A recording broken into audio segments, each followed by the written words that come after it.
and provided alpha for all statistical tests and discussed adjustment for multiple testing.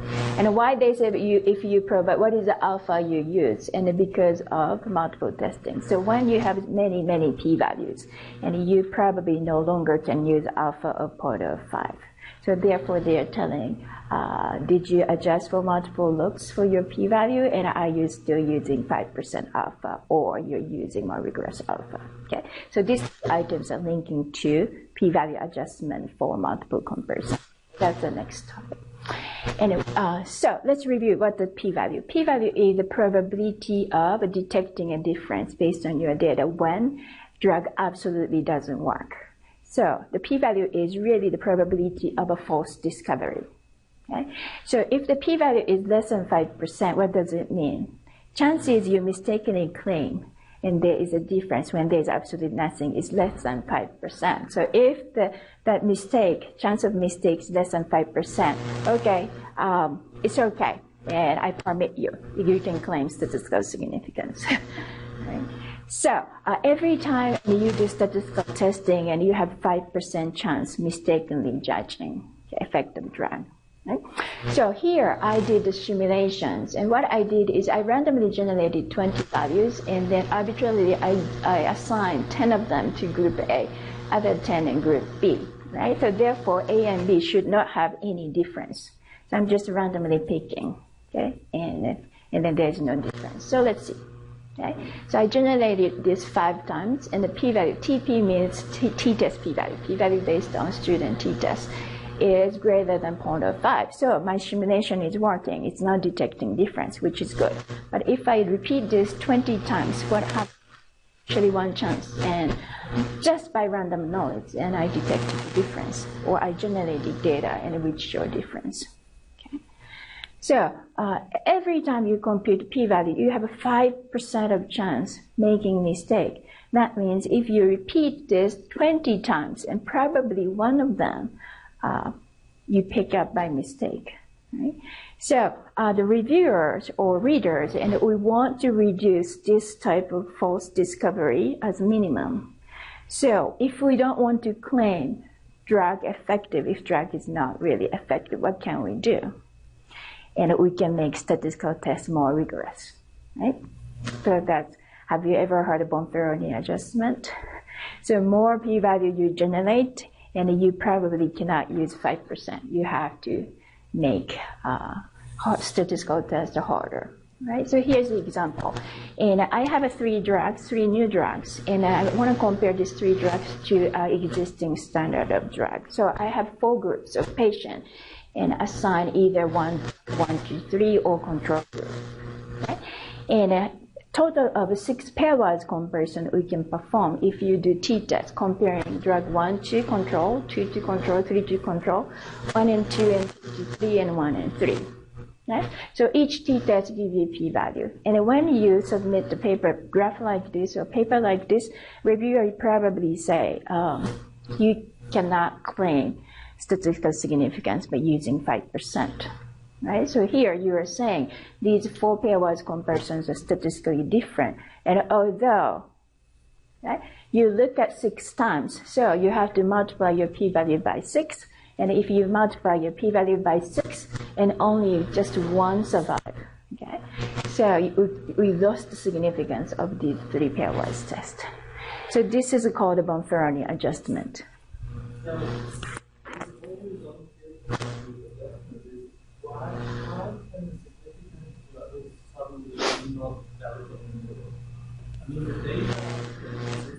Right. Mm-hmm.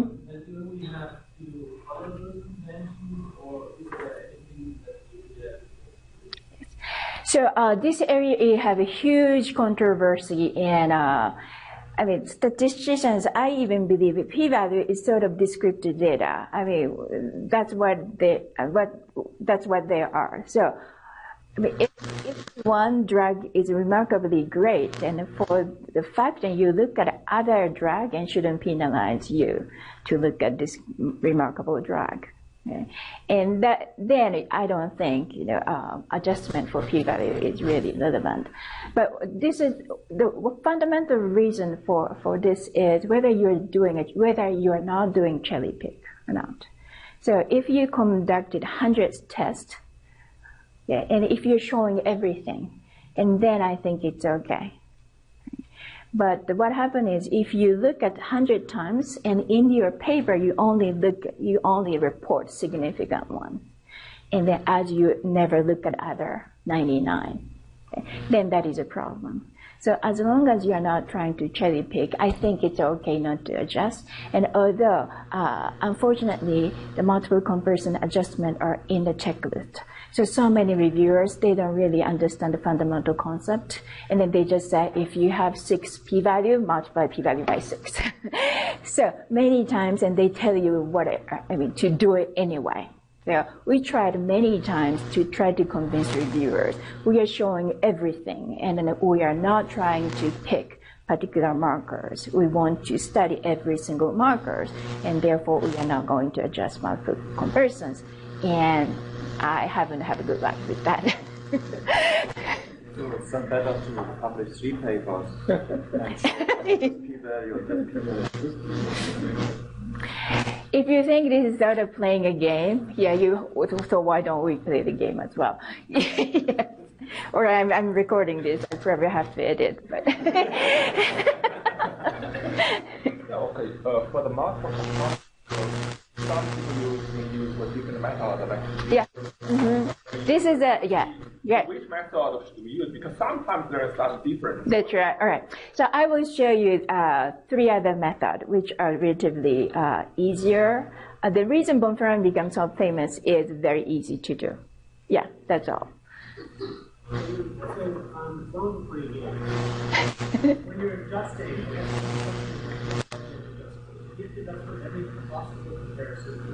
A priori, you said, right.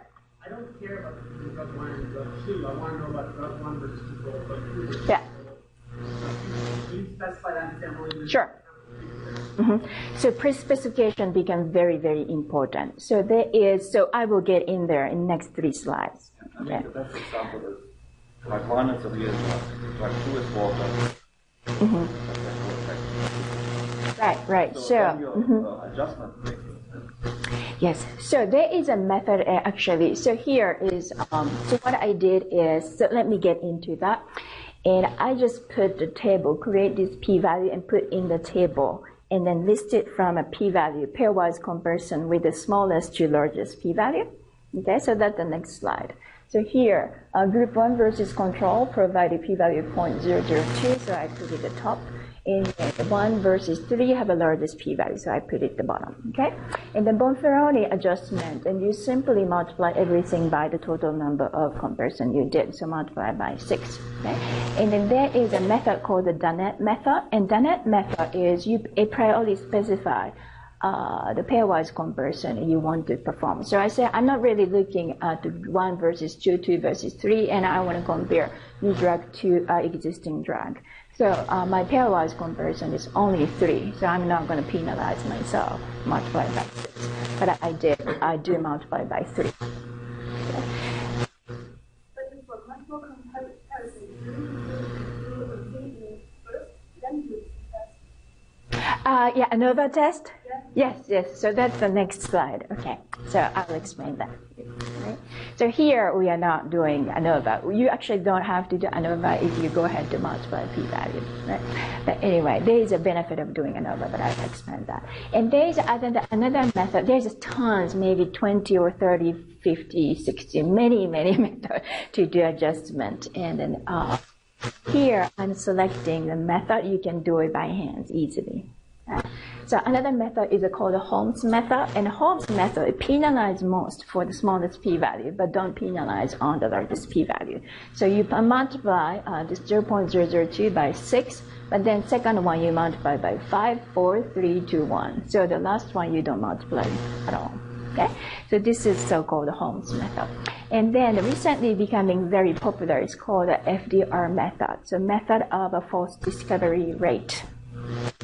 And this has been very popular for biomarker research and genetics research. And what it does is nothing really complicated, and FDR is doing.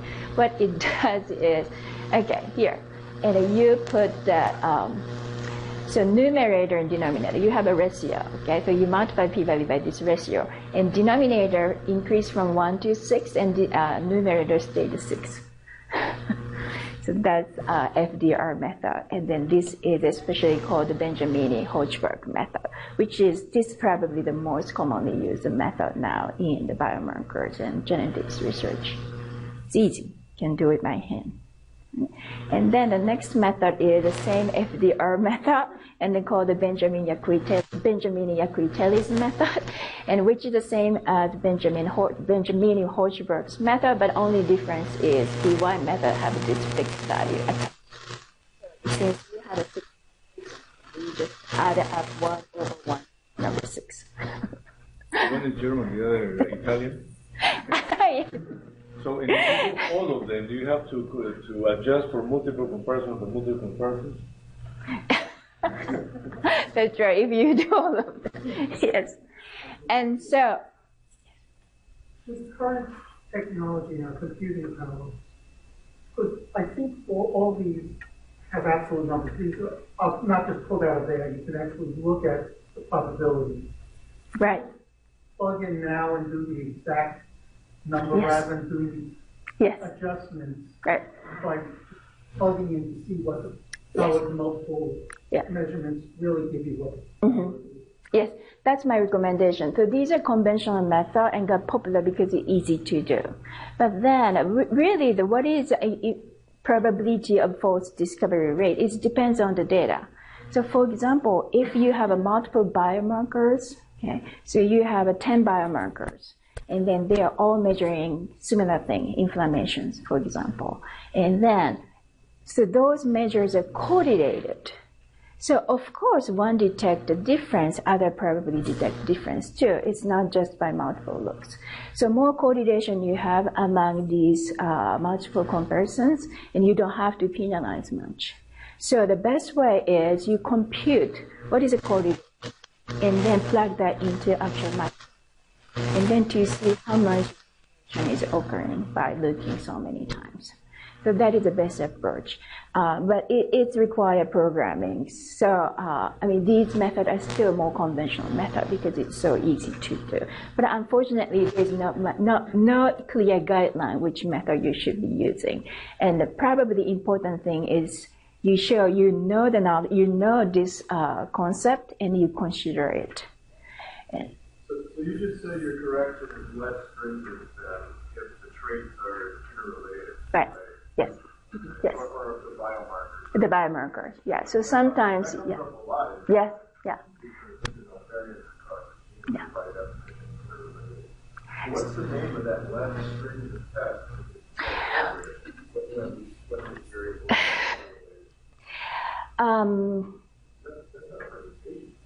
It's not a permutation test.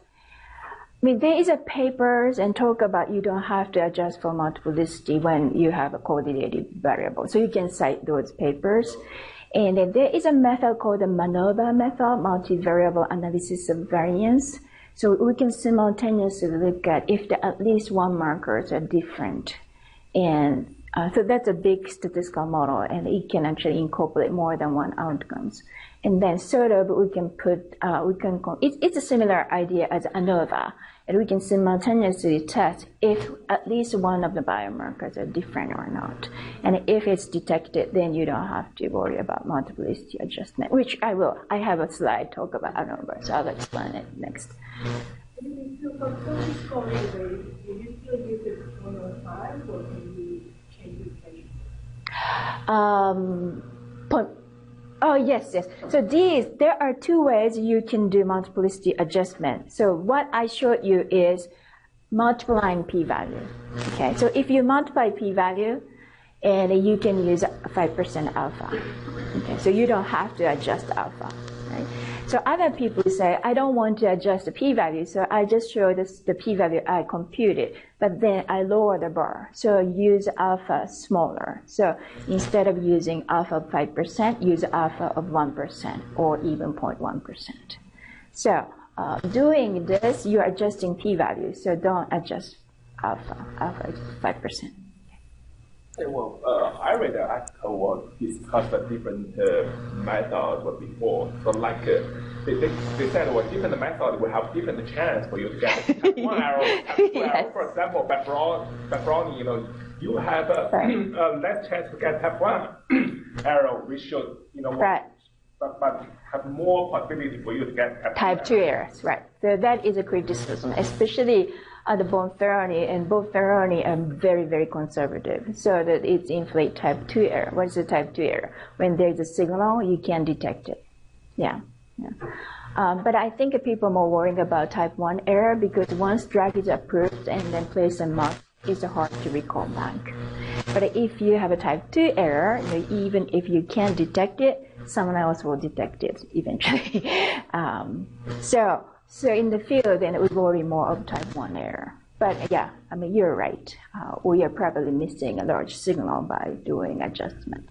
Okay. Let me ask you, so if you look at your data, show the data, the next slide. Yeah. If you look at your data, after you do the experiments and you look at your data, can you decide, well, I'm not going to compare drug 2 versus control?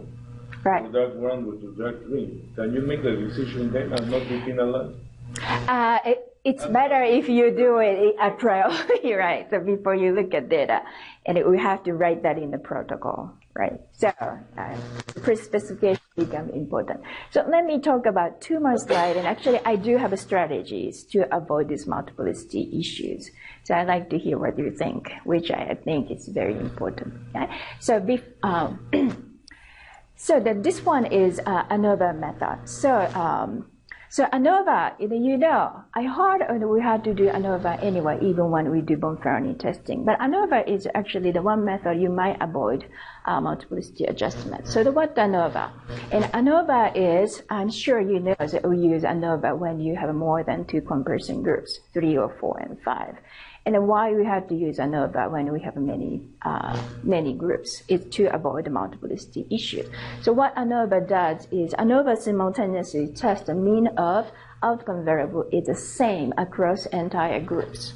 Okay, so it produces just one p-value. So if the p-value for ANOVA is greater than 0.05, and then you conclude there is no difference detected among 4 groups. And if that ANOVA p-value is less than 0.05, and then you can say at least one group mean differ from another. Okay? So since ANOVA produces only one p-value, so you don't have to worry about multiplicity issue. And then if this ANOVA is significant, and then you can go ahead to compare pairwise without doing multiplicity adjustment. So what I teach people is if you do ANOVA, you don't have to. If ANOVA is rejected, you don't have to worry about multiplicity adjustment. And although you have to promise if the ANOVA is not significant, you don't even look at pairwise. So that's the trade-off. Okay? And although when you have many groups, and using ANOVA to justify not to do multiplicity adjustment may be stretch. So let me say when you have a few or selected groups to compare and ANOVA rejected overall difference, you may not have to adjust for multiplicity. Okay. And then let me talk about real data, okay, real life data. And 2 weeks ago, and relating to this multiplicity issue. Okay? And 2 weeks ago, and I got the email from one of my collaborators. Okay? So what he is doing is he's running experiments and using mice. Okay? And these mice are, I can't really explain the biology, but and all mice with inducible podocyte injury. So it's mimicking nephropathy. Okay? And then what they do is they measure microRNA level, okay, and for 6 mice in each group. And if there are 4 different type of mice, so control angiotensinogen knockout mice and kidney angiotensinogen knockout mice and liver knockout mice and DER, which is combination of liver and kidney knockout mice. Okay? And then within each mice group, and they change toxicity level, and then they measure microRNA. right? So what he did is, in his paper, he already submitted this paper and then got the reviewer's comment, and he did many pairwise, okay? So the reviewer asked him to multiply p-value by 12 because he did the 12 p-values, okay? And when I asked him, he actually said he want to compare actually the between mice group. Then I said, well, you have 66 pairwise comparison, right? So if you have 66, then you have to do Bonferonni, and even p-value as small as 0.001 become not significant. Okay. So what should I do? That was his question. Okay. Sounds familiar? So I told him, okay, so what do you want to do? So you really want to compare these all pairwise? What are you really trying to do? Tell me. Okay. So since you have a 3 toxic level, you probably want to show dose-response relation, right? And he said yes. Okay. So why don't we do regression? So what we did is we did the regression. All right. So let's move away. This is talk is I want to convince you not to use many t-tests, but use regression. Okay, so let's move away from many t-tests and let's do regression. So this is what we did in the regressions, and we put a slope instead of comparing pairwise. We put the straight slope within each mice group, and first look at the slopes. Okay? And then he said, I want to detect these slopes are different across mice group. Right? So I say, yes, sure, I can do that. The way I do is I do linear regression. So open SPSS, go to linear regression, and then put the outcome. Okay, so this is a continuous outcome, and then put the toxin groups, which is label 1, 0, 1, 2, is one of the variable. And then genotype 1, 2, 3, 4 is another variable. And then I created a cross product term between these two. And then if the p-value for this cross product term is significant, that means these slopes are not statistically significantly different. So at least one slope are different from other. Okay? So we can actually have evidence to show the different slope. And then what we did is we did compute the p-value, but that p-value is 0.85. So I say, well, the p-values, these slopes are not statistically different, so therefore they're okay to pull together. They looks like a dose response, beautiful dose response. So why don't we just pull? So by pulling it, and what we do is we simply delete interaction term from the model, and then put the slope as the average slope across 4 groups. Okay, and then we have a p-value for this toxin, and which actually show there is a dose response okay, across these 4 groups. And then we actually can compare slope difference. So if you want to compare control mice, knockout mice, and what you do is keep the slope the same, but then you can compare these two intersect. Okay, so these. At these two, delta here is the same or not. Okay, this delta. And then you compare these two intercept. So by doing that, and we actually reduce p-value to only 4 p-value. Comparison, and we have p-value. Okay? So the kidney knockout and the controls are significant, and the dual knockout and controls. So these two are significant. And kidney. These two are significant, although these two are not statistically different. And then since now we have only 3 p-value for mice comparisons, and then let's do ANOVA. And ANOVA detected overall significance. So we say we are now going to control for multiply this p-value by 3. So we get a story.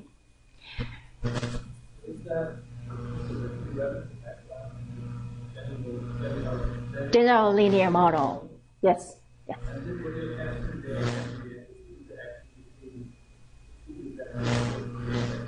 So first I do is using general linear model is very, very convenient. It's powerful. I have another example in the next slide.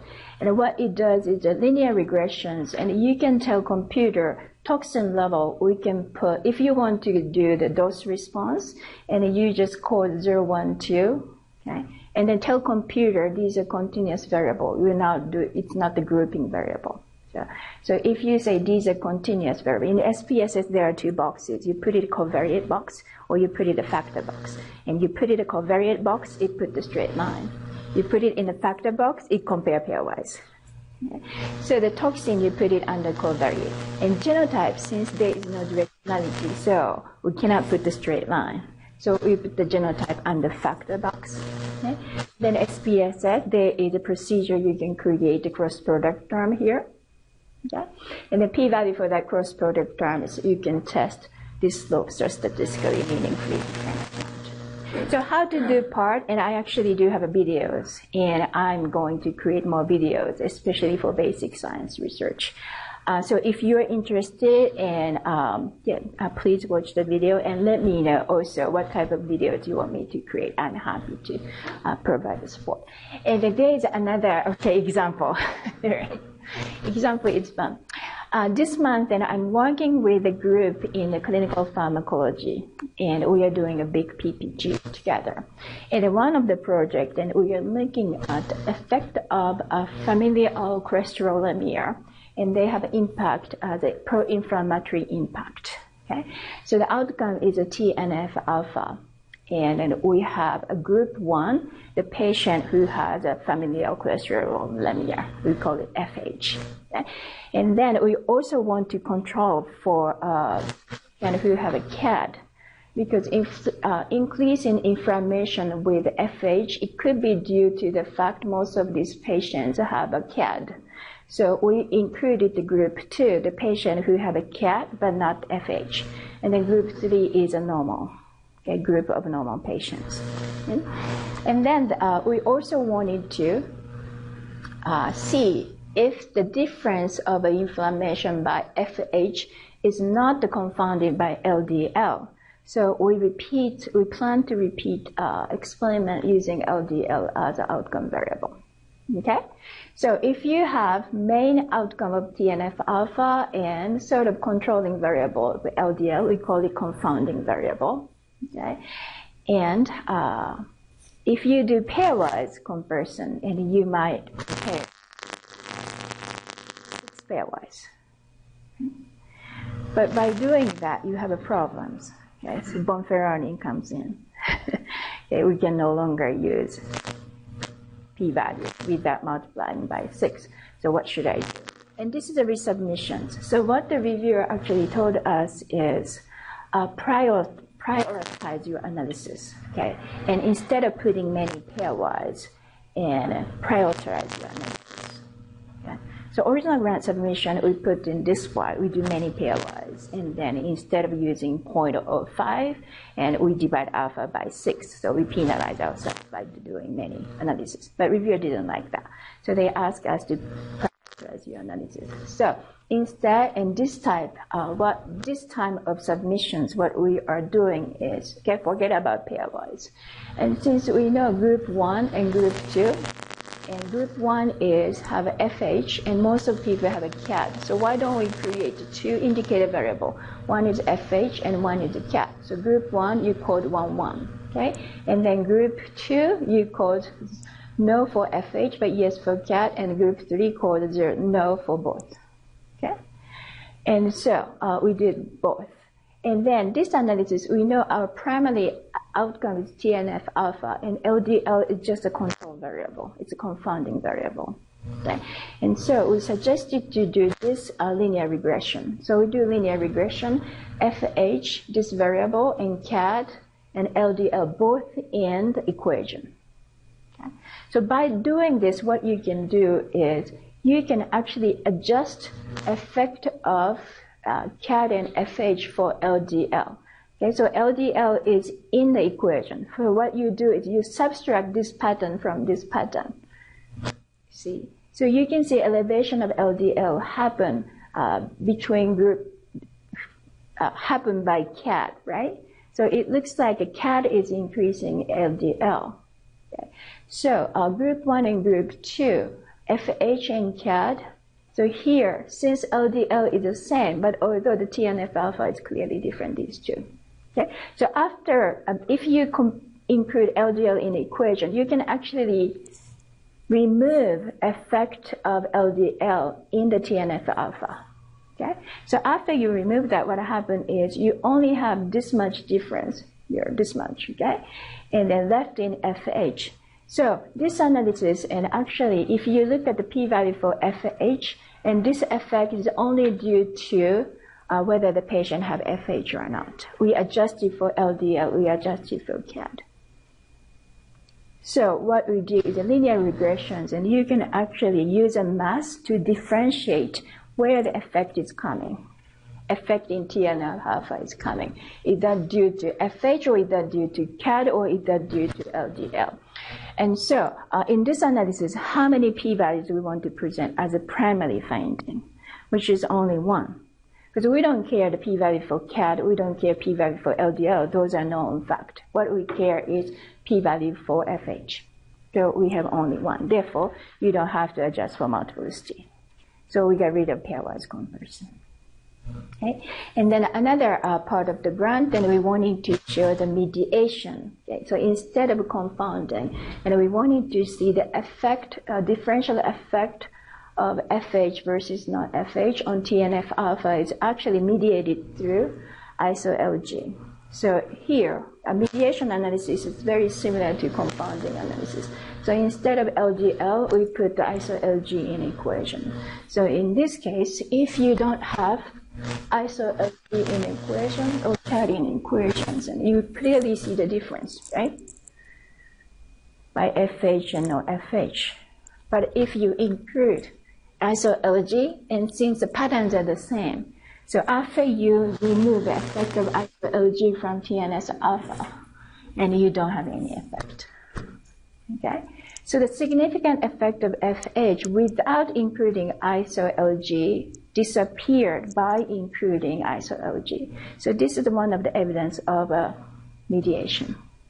Okay? And so again, this analysis, and we actually we want to look at the p-value for FH. So we are not doing a many pairwise.